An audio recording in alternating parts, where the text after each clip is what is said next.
Hope today India news and ఎంటర్టైన్మెంట్లోకి స్వాగతం. నేను మొహమ్మద్ అబ్దుల్ బారీ. ఈరోజు ముఖ్యాంశాలు. నేడు ఢిల్లీకి తెలంగాణ బీజేపీ చీఫ్ రామచంద్రరావు బయలుదేరి వెళ్లారు. హైకమాండ్ పెద్దలతో భేటీ కానున్న రామచంద్రరావు జూబ్లీ హిల్స్ ఉప ఎన్నిక సహా పలు అంశాలపై చర్చించే అవకాశం ఉంది. స్థానిక ఎన్నికల రద్దు, పార్టీ పరిస్థితిపై అధిష్టానానికి వివరించనున్న Ramachandra Rao.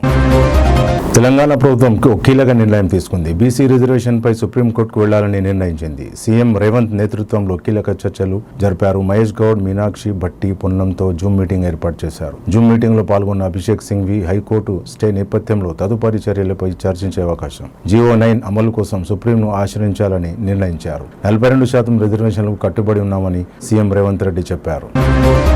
AI hub tea square pi CM Revanth Reddy సమీక్ష నిర్వహించారు. నవంబర్ నెలాఖరు నాటికి టీ స్క్వేర్ పనులు ప్రారంభం కానున్నాయని ఆయన చెప్పారు. 24 గంటల పాటు టీ స్క్వేర్ పని చేయాలని సీఎం రేవంత్ రెడ్డి చెప్పారు. పార్కింగ్ కు ఎలాంటి ఇబ్బందులు లేకుండా చూడాలని ఆయన అన్నారు. యాపిల్ వంటి అంతర్జాతీయ బ్రాండ్లు, అవుట్లెట్లు ఏర్పాటు చేసేలా చూడాలని సీఎం రేవంత్ రెడ్డి చెప్పారు. ఏఐ హబ్ కోసం కార్పస్ ఫండ్ ఏర్పాటు చేయాలని ఆయన అన్నారు. యూటిలిటీ జోన్ కూడా ఏర్పాటు చేయాలని సీఎం చెప్పారు. నేను త్వరలో సీఎం అవుతాను అన్న మీడియాలో వచ్చిన వార్తలను తప్పని కర్ణాటక ఉప ముఖ్యమంత్రి డీకే శివకుమార్ అన్నారు. మీడియాలో సెన్సేషనల్ వార్తలు వద్దని ఆయన హెచ్చరించారు. ప్రజాసేవే తన లక్ష్యమని ఆయన చెప్పారు. ప్రధానమంత్రి నరేంద్ర మోదీ ఈరోజు ఢిల్లీలో 35,440 కోట్లతో 2 భారీ వ్యవసాయ పథకాలు ప్రారంభించారు. పప్పు ధాన్యాల్లో ఆత్మనిర్భరత రైతుల లక్ష్యంగా అన్నారు. వ్యవసాయం దేశబలమే అని ఆయన పేర్కొన్నారు.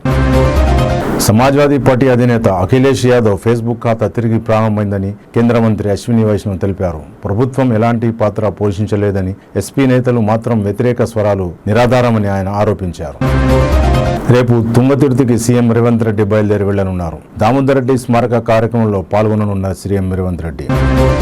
అమెరికా అధ్యక్షుడు డొనాల్డ్ ట్రంప్ చైనాపై మరోసారి ఆగ్రహం వ్యక్తం చేశారు. నవంబర్ 1 నుండి చైనా దిగుమతులపై 100% సుంకం విధిస్తానని ఆయన హెచ్చరించారు. గ్లోబల్ మార్కెట్లు కుదేలయ్యాయని ఆయన అన్నారు.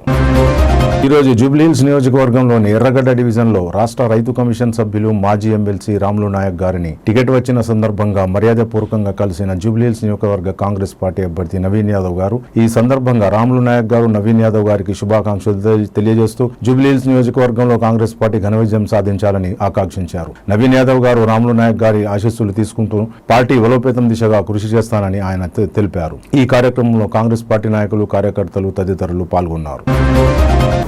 కామారెడ్డి జిల్లాలో నకిలీ నోట్ల ముఠా అరెస్ట్ అయింది. 5గురిని పట్టుకున్న కామారెడ్డి పోలీసులు ఫేక్ కరెన్సీ తయారీతో పాటు నకిలీ నోట్లు చలామణి చేస్తున్న ముఠా భారీగా నకిలీ కరెన్సీ, నకిలీ స్టాంప్ పేపర్లు స్వాధీనం చేసుకున్నారు.